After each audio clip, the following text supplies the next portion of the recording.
And now, the Lowe Post. Welcome to the Lowe Post podcast, where All-Star is over. The NBA is off until Thursday night. Oh my God, what are we going to do? Talk to our families? That seems crazy. And so I thought this would be an ideal time to bring in a guy who very few people had heard of until Sunday at the All-Star game. And now I am thrilled to bring on one of the winners of All-Star Weekend, no longer an anonymous NBA fan, Dr. Nick Elam, the creator of the Elam ending, a variation of which was used to end the All-Star game on Sunday, the best All-Star game that, frankly, I can remember since my memory functions.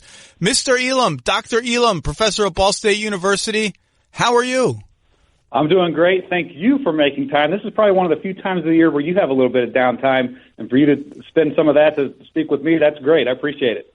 Well, it's my daughter's birthday today, which means that the last 5 days and the subsequent 2 days will all be birthday related. So that has sucked in a lot of my downtime. But so I just, I was one of the people saying on TV and on my podcast as recently as Friday with Pablo Torre, look, I understand that this sounds complicated. People are making fun of it because, it's quarter by quarter and I don't understand this target scores. People are going to like it. It's going to go well. I did not expect it to go down to literally next basket wins the game good. But what you were in Chicago, the league flew you out. I'm just curious, what has this been like for you? Because now people know your name, and this has been used in the basketball tournament, the winner take all tournament now for 2+ years. But this was its biggest exposure to a huge national audience. If it's a bust, that's what people are going to remember. And it was literally the opposite. So what has this been like for you? This has been a wild ride, and I appreciate the NBA did it up right. I mean, they treated me and acknowledged me behind the scenes with, like you mentioned, the trip to All-Star Weekend and putting me up at the Ritz-Carlton and giving me a car service and third-row tickets and all this stuff. So, I mean, that was awesome. Even Saturday night after the dunk contest, I went back to the hotel bar, and 10 feet away from me, among all the beautiful people there, was Spike Lee. And I didn't have the guts to go over and talk to him, but who knows? Maybe one of these days Spike Lee will direct the Elam ending 30 for 30. We'll see. So we'll go into the origin story of this and how you created this idea. And your idea, this was, again, a variation of it that was used on Sunday. But I'm curious, after the game, what kind of feedback are you getting? I mean, did Adam Silver come up to you and say, hey, this really worked? I know Chris Paul has been a big backer of this behind the scenes and getting it into the All-Star game. I don't know if he got a chance to say hello to you. I mean, there's all sorts of gatherings and parties after All-Star, but as it succeeds, what's a conversation? What's a moment? What's something you're going to remember? Yeah, so I always keep an ear to the ground for feedback because, again, somebody might see something that is a way to improve the format, because I always look at this with a very critical eye. So for one thing, just anecdotally, looking through feedback, say, on Twitter, I mean, honestly, I would say the Twitter feedback related to the Elam ending was 90% positive. And, somebody once told me it's tough to get 90% of people on Twitter to like free beer and ice cream. And so for them to, for 90% of the people to have a positive reaction to the Elam ending on Sunday night was really great. As far as NBA insiders, I mean, I happened to run into Mark Tatum, the deputy commissioner, shortly after the game. His eyes lit up. He was excited about the way the game went. And I said, hey, I think this is a keeper. So I don't always get a vote, but I would certainly hope that they're going to continue with the format like that. I mean, many people in the NBA front office were very gracious. I know that Tom Ryan and Tim Frank, Becca from the Strategy and Analytics Department in the NBA, they went to great lengths to make sure that I got a post-game photo with Anthony Davis, which is something that I wanted to do. So, I mean, they really treated me right. And, again, the positive feedback has been overwhelming from people who are inside the basketball world and people on the fringe like me. Did you explain who you were to AD? Did he already know who you were? Did he say anything about how he enjoyed his first of all, he did not miss the first free throw on purpose. Let's get that out of the way. Second of all, did he enjoy the experience of having a free throw to literally end the game? So our exchange was pretty brief, but I introduced myself as Nick Elam, that I'm the Elam ending guy. I think he recognized that concept for sure, and I think he enjoyed. And one thing that was pretty common among all the players in their post-game press conferences or their post-game comments on the record were that they just enjoyed the intensity of the format down the stretch. And certainly as a fan, I enjoyed it too. I mean, I have never in my life seen an all-star game that competitive or even anything even close to that. So I consider it to be a great success. And, again, I think this is one step forward in seeing this format implemented more widely throughout the basketball world at various levels. Well, that's what I was going to ask you. So when I first wrote about this and was introduced to you 3 years ago now, and at that time, I ran your idea by a bunch of NBA people, and I joked even in the piece that every conversation went the same way. And by NBA people, I mean GMs, I mean people inside the league office up to and including Kiki Vandeweghe. Every conversation went like this. Oh, here we go. Another, okay, Zach, give me the cockamamie idea. Okay, let's hear it. And then as I would explain it, the tone would change. Well, let me think. Well, okay, that's it. Well, that's interesting. And so at the time I wrote about it, and I wrote about it because of the basketball tournament was going to use it. Kiki Vandeweghe said to me, it's more aggressive than anything we've ever considered for the G League. It's too aggressive for the G League right now, but we're going to watch it. We're going to watch it now that we have this other league this other tournament that's brave enough to do something we're not brave enough to do. We're going to watch it. We're going to see how it works. We're going to collect data. Well, now they've had data from 2 seasons of the TBT, right? Or 3? 2 or 3? 3, I think, right? Three full tournaments, but in 2017, they just did it on a partial basis for their preliminary round. Okay, so 2 plus. So 2 plus our own All-Star game now. And they're all at All-Star Sunday when it's a big success. So what I'm curious about, if any of those thinkers, you don't have to name them, in the league office whose job it is to think about things like this, have any of them come up to you and said, there's actually momentum for this, or maybe what Kiki said 3 years ago no longer stands as this being too aggressive for the G League? Have you gotten any indication that this is like a thing we might see in the NBA world? Well, they keep things pretty close to the vest, and so to this point, I still haven't got a seat at the table. I think that's one of the things I would really love, is to just have a seat at the table at some of these discussions, because I'm sure there are certain aspects of the format that they are discussing that I was taking a deep dive into 13 years ago, and I might be able to provide some insight on that, but. So I can't speak for them. I would encourage you to reach out to them if you want to get their take. But my hunch would be that based on, just really the positive reaction and how great it looked on Sunday night, that this concept's going to live on somehow, some way. Well, I'm going to be big. I'm going to hammer this in my column on Friday, and I'll hammer it now. The idea that this is too aggressive for the G League is now officially nonsense. I what is the downside of using this in the G League? I thought this was a good idea when I wrote about it, and we can talk about some of the issues that might come up with full-on implementation of it, but to me, the biggest argument against it has always been, well, that's just not the way the sport is. Like, there's always a clock. That's just the way it's been. And anytime that's just the way it's been is the best argument against something, you have a good idea. Now, I'm not saying I think the NBA is going to adopt this ever or anytime soon, or that they should. I don't know. I haven't seen enough of it yet, but there's absolutely no downside to the G League doing it. And if you told me right now that in 50 years, this is just how basketball is played, I don't think that's completely insane. I wouldn't bet on it. I don't think it's likely. I think there are some things that would need to be worked out, and inertia always wins. But Kelly Dwyer already wrote about it, one of the all-time godfathers of online basketball writing. Let's just adopt it now. No, I think that's a little aggressive, but to me, it's just a no-brainer to try this in the G League. I don't know if you just do it in the regular season and not the G League playoffs or something, but I hope they do it. Well, and I always appreciate you putting a good word in for it, even if, not even necessarily endorsing it, but just saying, hey, give it a chance, because, again, when you read about it or hear about it for the first time, this concept totally sounds like it's from outer space. But then you see it in action, you realize it's actually pretty simple and straightforward.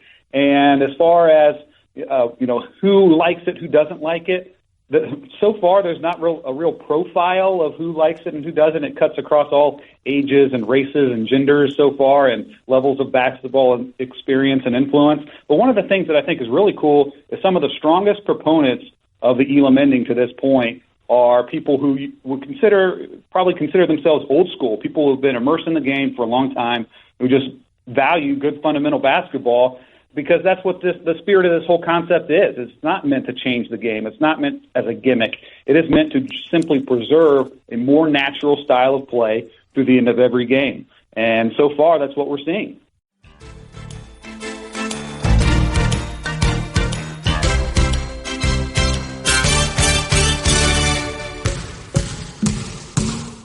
We've all had our fair share of sad breakfasts. Beige, plastic wrap, brick-shaped protein bars, day-old break room donuts, disgusting. Frozen breakfast trays, no way. Not our finest moments.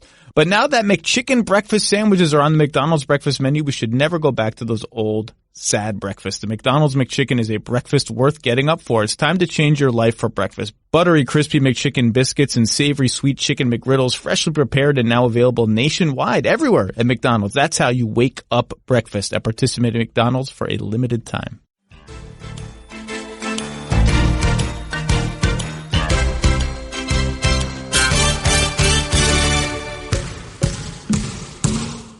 So you were sitting third row Sunday, huh?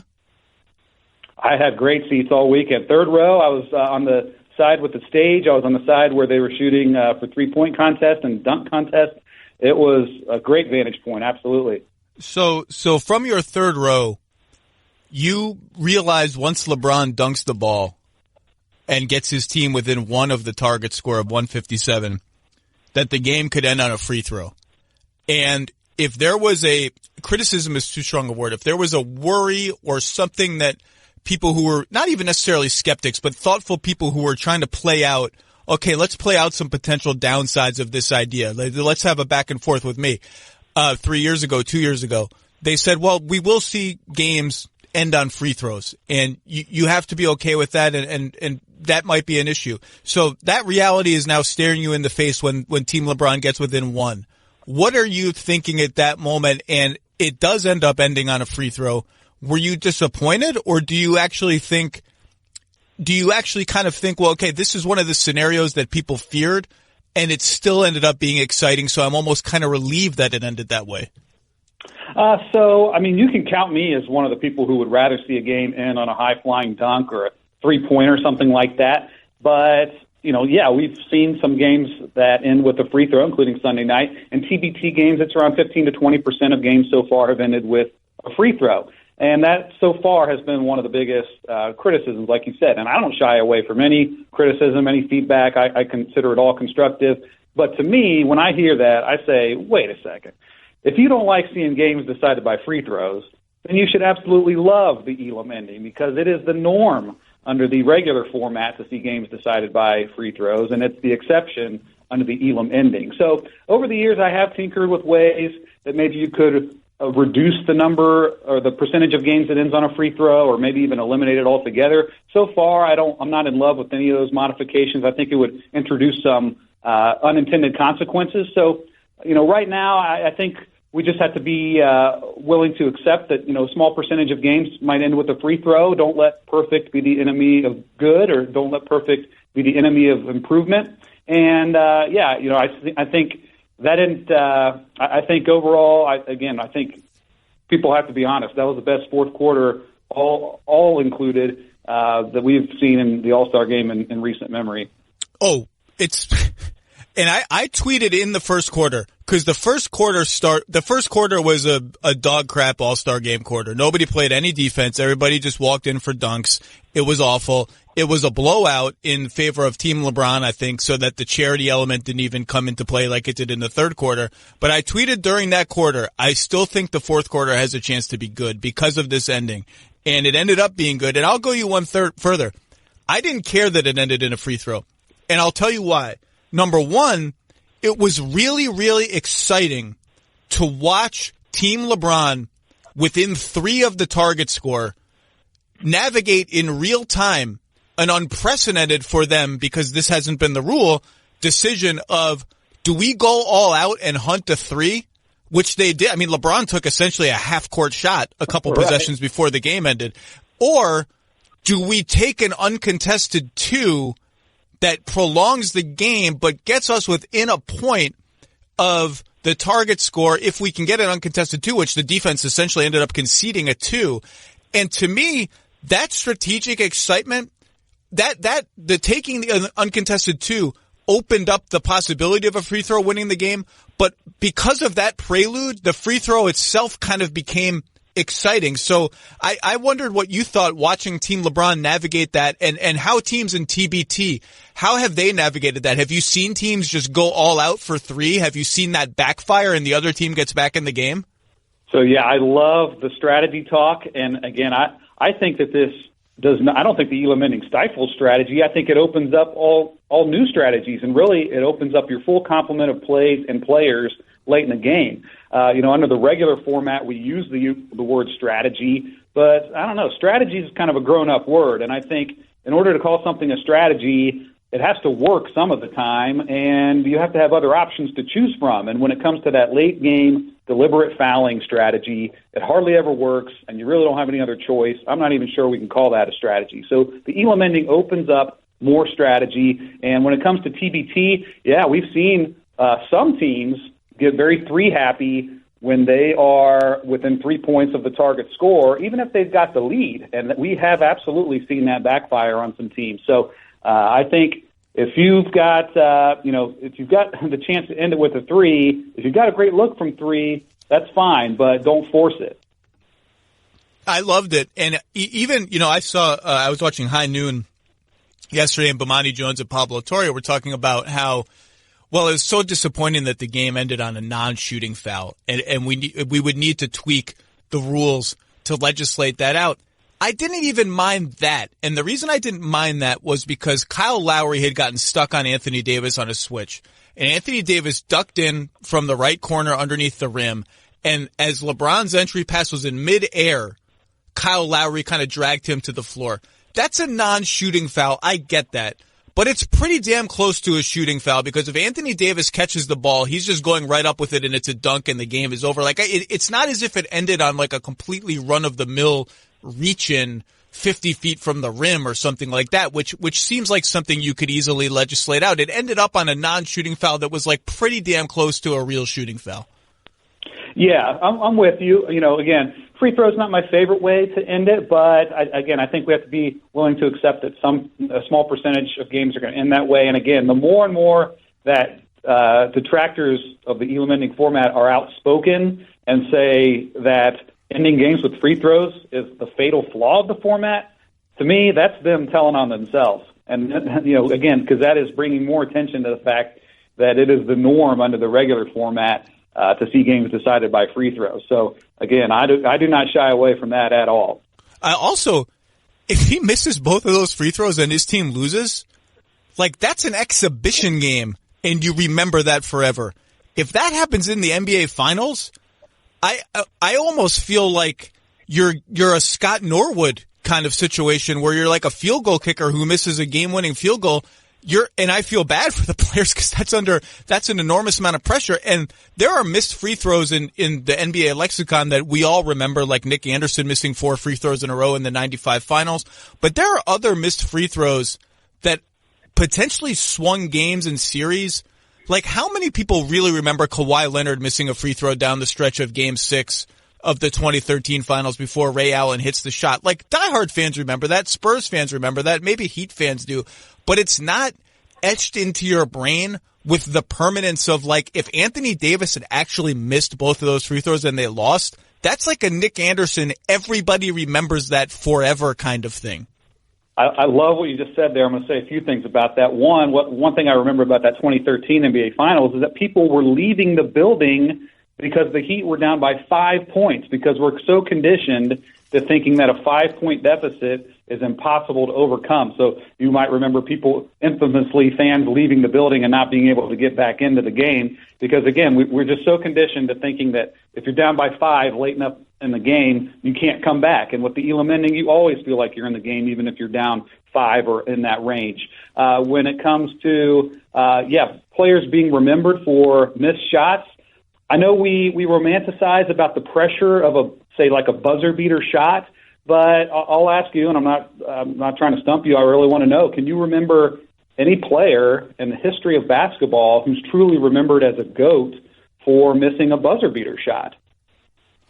GOAT is strong. I mean, you remember some flashbulb misses. Like, I think people remember Courtney Lee missing an alley-oop in game 1 or 2 of the LA-Orlando finals. I think people remember Tim Duncan missing what they remember as a bunny in game 7 of Heat Spurs in 2013, but was not a bunny. So, like, there are definitely open shots that you remember being missed. Some of them have to do with who the passer was. Like Donyell Marshall misses an open corner three, but well, because it's from LeBron, everybody remembers that LeBron passed him the ball.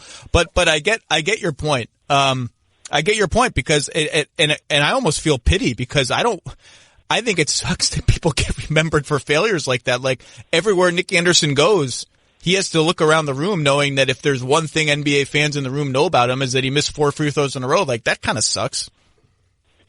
Yeah, and so I think with the current format, because again we're used to seeing teams score over 1 point per possession throughout the course of the game, but when you get to a true buzzer beater situation, that plummets to about 0.2 points per possession. And I mean, the clock truly does turn the last possession or the most meaningful possession into a blooper reel, and to me that's unsatisfying, and I think. That's why players just kind of get a free pass for missing shots like that. I always try to think of it what it would look like in another sport. To me, it would be like seeing Mike Trout step up to the plate in the bottom of the ninth and then have to bat left-handed. And it's like, well, yeah, I guess that's cool if he gets a hit, but I think I'd rather see him at his best when the game's on the line. And that's the same for me with the Elam inning. I'd rather see a team get to take their best shot at the end, and maybe it does add some pressure. Maybe a player would be remembered a little bit more for missing a shot like that. But again, I think seeing teams and players at their best is more exciting. Even though the Elam inning might introduce that sort of a GOAT factor, I still think that players should and would love the format for many reasons.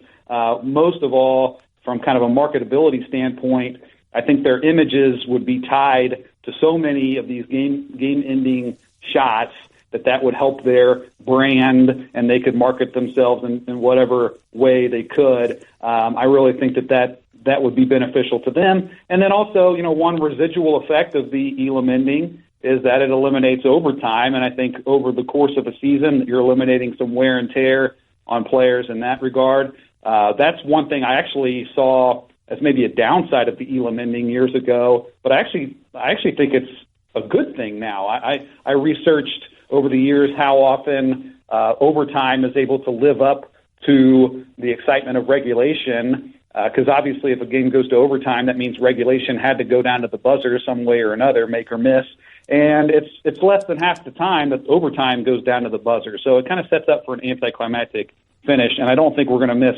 overtime as much as what we might think initially. Let me ask you a couple of questions before we let you go.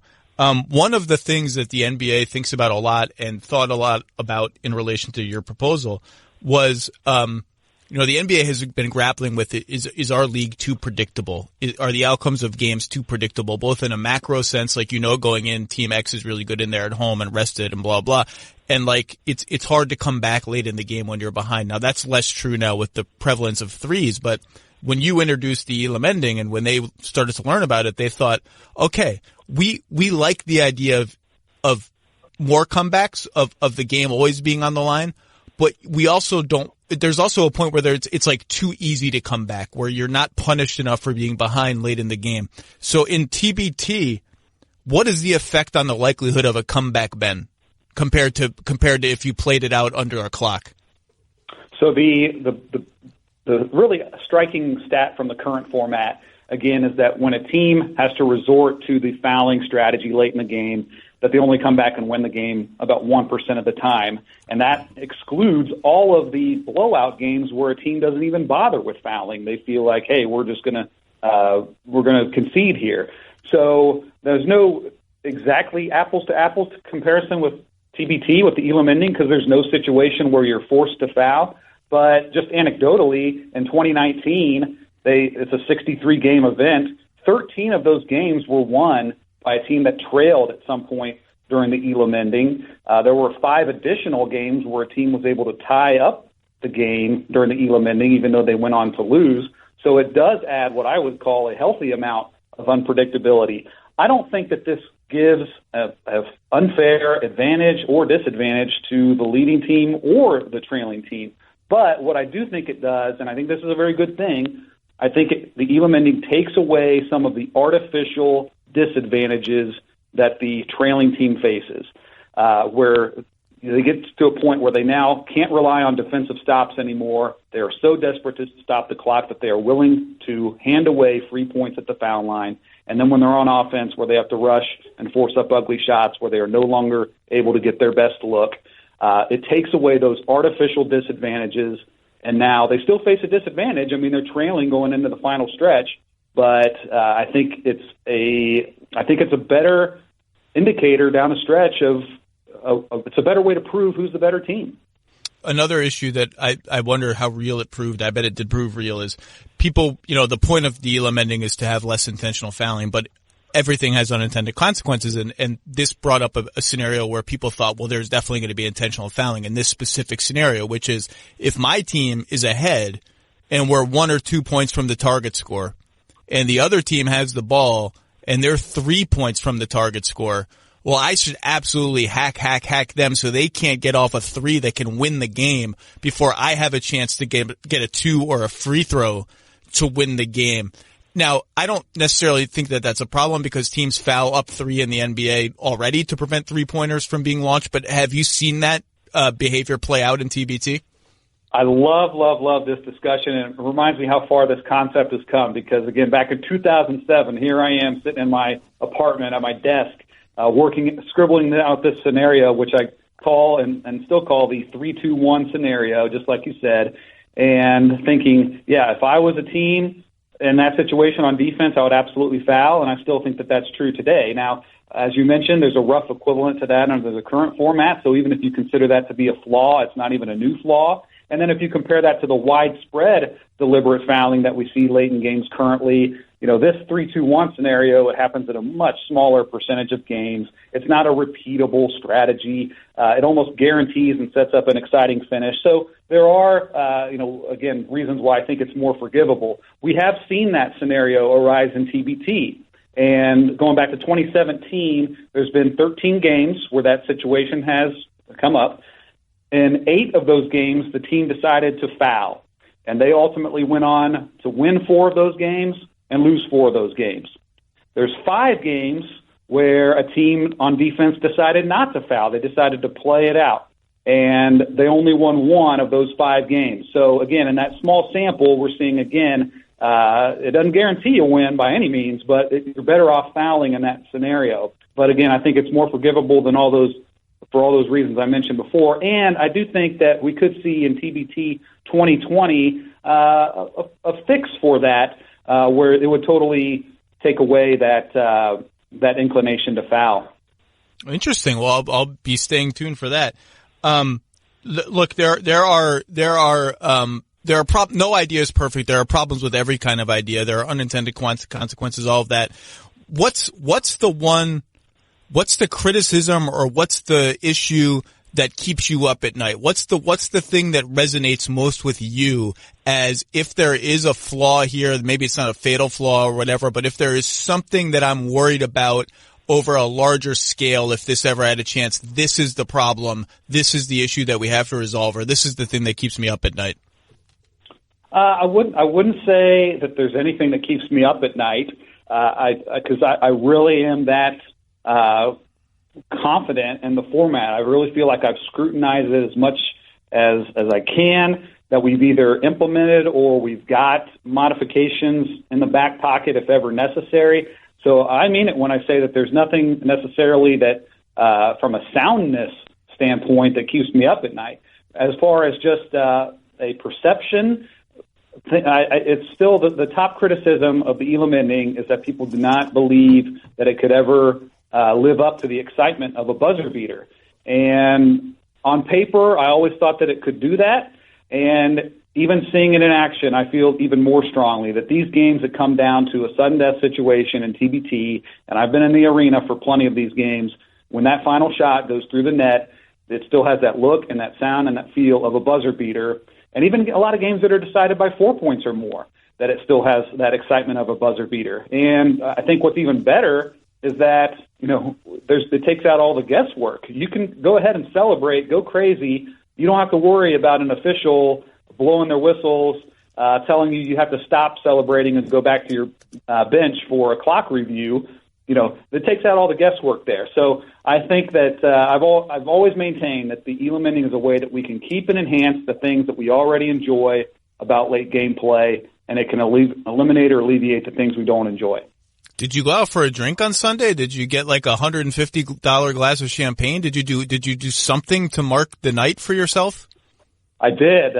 So my guest and she and I went out for a nice bottle of champagne after the game, a nice dinner there, and it was just a wonderful night because it was absolutely a milestone for this project. And whenever it reaches a milestone like this, it's fun for two reasons. One is because I get to look back and think about all the progress that this project has made all throughout the years.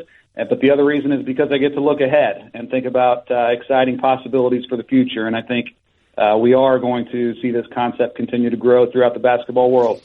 Yeah, I don't know what the future is. I don't know. I'm having some conversations with league officials over the next couple of days. I'm interested. Everyone's sort of recovering from All-Star. It's been hard to get people on Monday, and we're recording this midday Tuesday.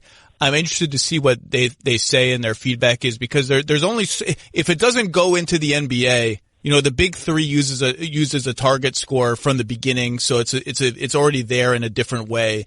If it doesn't go somewhere in the NBA, I don't know, NBA, NCAA, I don't know where else it can go really, where it would have momentum, but it's in the ether now, and it's not going away. And I would be surprised. I mean, again, this is having talked to nobody. I would be very surprised if they didn't use this in the All-Star game next year. Maybe it's not plus 24, maybe it's plus something else, but it's in the ether and it's not going away. And I think you gained a lot of supporters, for it on Sunday. So I'm happy for you, and I can't even imagine what it must feel like. So did you go out for steak? Did you have a good Chicago steak? I feel like the Chicago steak lives up to the hype. So it was pretty late by the time we got back to the hotel after the game. So there was a nice Italian restaurant nearby. So we had a great Italian dinner that night, but so didn't have the steak that night, but take a rain check on that. We'll do that another year maybe. But I absolutely think there are many great testing grounds for this format, whether they're associated with the NBA or the NCAA or even just international leagues, things like that, or high schools. I mean, all over the place, I think you can see this format implemented. And, again, a part of this is excitement, and part of this is a little bit of self-advocacy because, again, I put a lot of work into this. I want to make sure that I'm credited as the originator of this. So it's been great to see so many people, whether I know them or don't know them, whether they are inside the basketball world or on the fringe, really stepping up. Even if the NBA has not officially used that Elam ending name, even though they did on NBA TV on Friday, many people stepping up to say, hey, this is Elam's idea. Let's not forget that. All right, Nick, go on the rest of your media tour. I expect to see you on Jimmy Kimmel Live or something in the next couple of nights, the way this is going. But thanks for making a little time, and I'll see you down the line. That sounds great. Thanks so much.